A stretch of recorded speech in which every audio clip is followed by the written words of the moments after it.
I mean, I know people who have been marketing in B2B for 25 years who have never seen any kind of real, objective, probabilistic, but pretty accurate assessment of the effectiveness of their campaigns.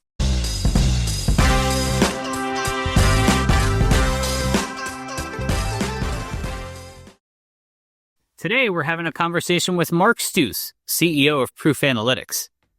As part of his work, Mark is writing a book about go-to-market strategy and conducted interviews with Fortune 2000 leaders along the way. The executives Mark spoke to felt so strongly about the state of their GTM strategy that Mark now predicts a revolution in GTM will take place over the next 2 to 3 years. Let's talk about it. Welcome to Conversations with MarTech. Thanks for joining us, Mark. As part of the book that you are writing, as part of your CEO story, you talk to hundreds of CEOs and CFOs about their go-to-market strategy. Why don't you briefly recap what you heard in those conversations? Yeah, I mean, basically, the genesis of the book, was there are a lot of marketing and sales channels on the internet, right, for content. And one of the classic pieces of content that they all generate are surveys. And they're surveying like CMOs about budget growth or budget contraction or technology adoption or value creation or whatever, right? But nobody ever surveys the CEO and the CFO of those same companies to find out what they think about the whole thing. So I kind of said, you know what? I think I want to write a book about how CEOs and CFOs in Fortune 2000 companies see go-to-market. It is very much about kind of the go-to-market revolution that is just really starting to kick off in a significant way. So I think 2025, 2026, 2027 is going to really kind of be the epicenter of a lot of this activity. And to varying degrees and in different ways, right? So all the normal caveats apply, right? This is being led by the C-suite. Why now? Is this pent up for a few years, or does it have to do with? It's actually that's a great question, because I mean, this was the frustration, the tension on all this was kind of an old story when I started as a marketer, right? So that means it's been like ginning along now for quite a while. I think that there's, as far as what I can tell, there's two main catalyzing forces, right? One is what happened during COVID. And no one had ever lived in a situation where the marketplace did a 52 card pickup, right? Yeah. Where just because a set of channels or a set of approaches had historically always worked, that all of a sudden all or most of them could be obviated, right? I mean, that was just kind of like, whoa, right? And so, and you see this a lot even in our customer base, when people start creating models, they focus on what they're doing and what they're controlling, and they leave out the externalities, which any data scientist will tell you, if you're going to have a representative model, it's going to be about 70% stuff you don't control. Right. Right. So it's that. And then in particular, right, the end of fast, easy, cheap money. I knew that was coming. I knew that was in the recipe somewhere. Yeah. And really what happened there is the opportunity cost on existing cash in your bank account just spiked. It went through the roof, right? In other words, your risk the risk that you felt about how you spent that money from that point forward, knowing that nobody was going to be lining up to give you more money, was just super intense. CEOs and CFOs had made promises to investors, to shareholders, to the market, right? That they felt like the go-to-market teams were not doing their part to fulfill those promises. So not fair. Okay. This is not accurate, but it's very much in the mind of these leaders. So they feel personally exposed. What specific complaints or issues did you hear about go-to-market? Like you mentioned the when the money was fast and cheap. When the money isn't fast and cheap, you start looking about how it's being spent and what are you doing, and what you start to look under the hood a little bit more. And did that lead to very specific questions that they had for their go-to-market teams?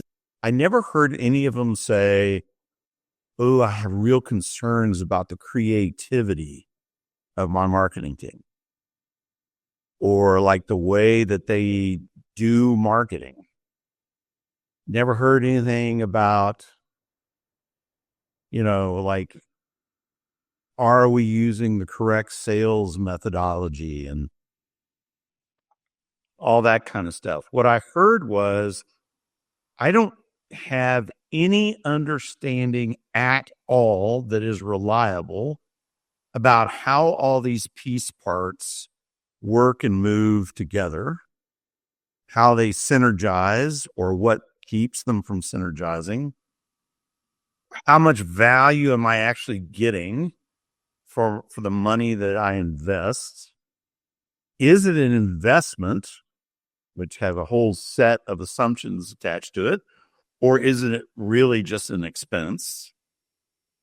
If it is just an expense, then that means it's a service delivery organization about which I shouldn't have any expectations of greater value. And so then I'm just going to try and get those services for, as inexpensively as possible. What is this going to look like for the marketers in particular? You mentioned they need to develop some business acumen. So put your crystal ball in, and you said 25, 2026, 2027, this revolution. How do those jobs change, like on a day-to-day basis 3 years from now? How do they look different?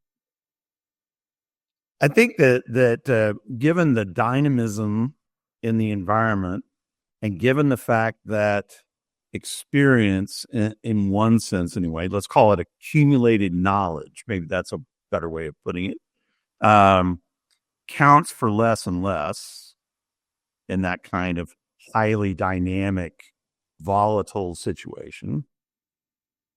What counts for a lot more is empathy and understanding for the needs of other people in the organization, how they understand their worlds, and how you think about all of that.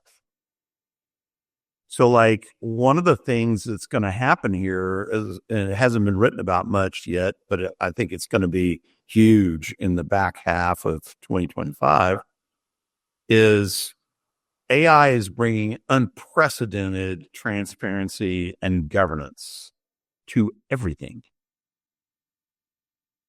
So the gray space, the wiggle room that marketers have exploited for a very long time is shrinking. I don't think that it's going to really significantly impact human creativity at all. I think one of the great fallacies is somehow like AI and analytics in general as governance impedes creativity. I don't think history teaches us that that's true at all. Right. So in fact, you could argue that scarcity and restriction drives creativity in unprecedented ways. Right. So I think that you're going to see a weed out. I get no joy in saying this at all. A lot of CEOs in particular that I interviewed talked about the fact that they were really after more business acumen, and that they were, some of them were already rating large B2C. Yeah, I was going to ask you about that. Yeah. Because in some ways, especially in tech, as you mentioned before, much of B2B being tech. Yep.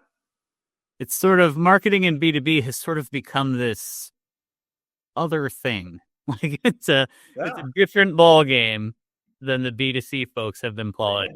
They think they're unique. B2B marketers believe that nothing else that's out there applies to them. That they're their own thing.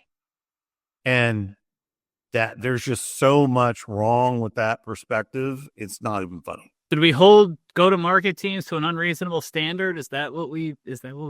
I think the problem is that no one knows what the reasonable standard is, because in B2B anyway, marketers have essentially run away from anything that would reveal that. I mean, I know people who have been marketing in B2B for 25 years who have never seen any kind of real, objective, probabilistic, but pretty accurate assessment of the effectiveness of their campaigns, right?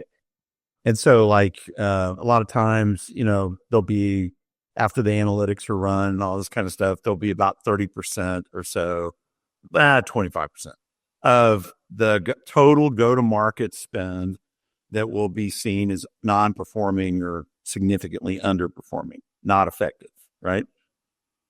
And everybody will kind of clutch their hearts, right? And you're like, do you have any idea how hard it is to get 70% or 75% right in a situation that's as dynamic as go-to-market, where 75% of everything is stuff you don't control? Yep. And on top of that, you have largely been playing it without any kind of awareness tools. So, I mean, come on, man. I mean, seriously, it's like a really good story. It's not a bad story. Do we want to get rid of the waste as much as we possibly can?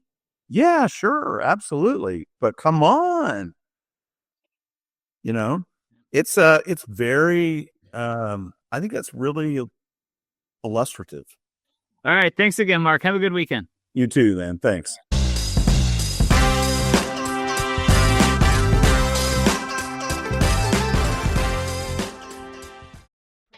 If you like conversations with MarTech, you're going to love what the MarTech Conference is planning in March. The Spring MarTech Conference takes place March 25th and 26th, 2025. It's online, it's free, and it'll be more interactive than ever before. Get your free pass today and join the MarTech conversation.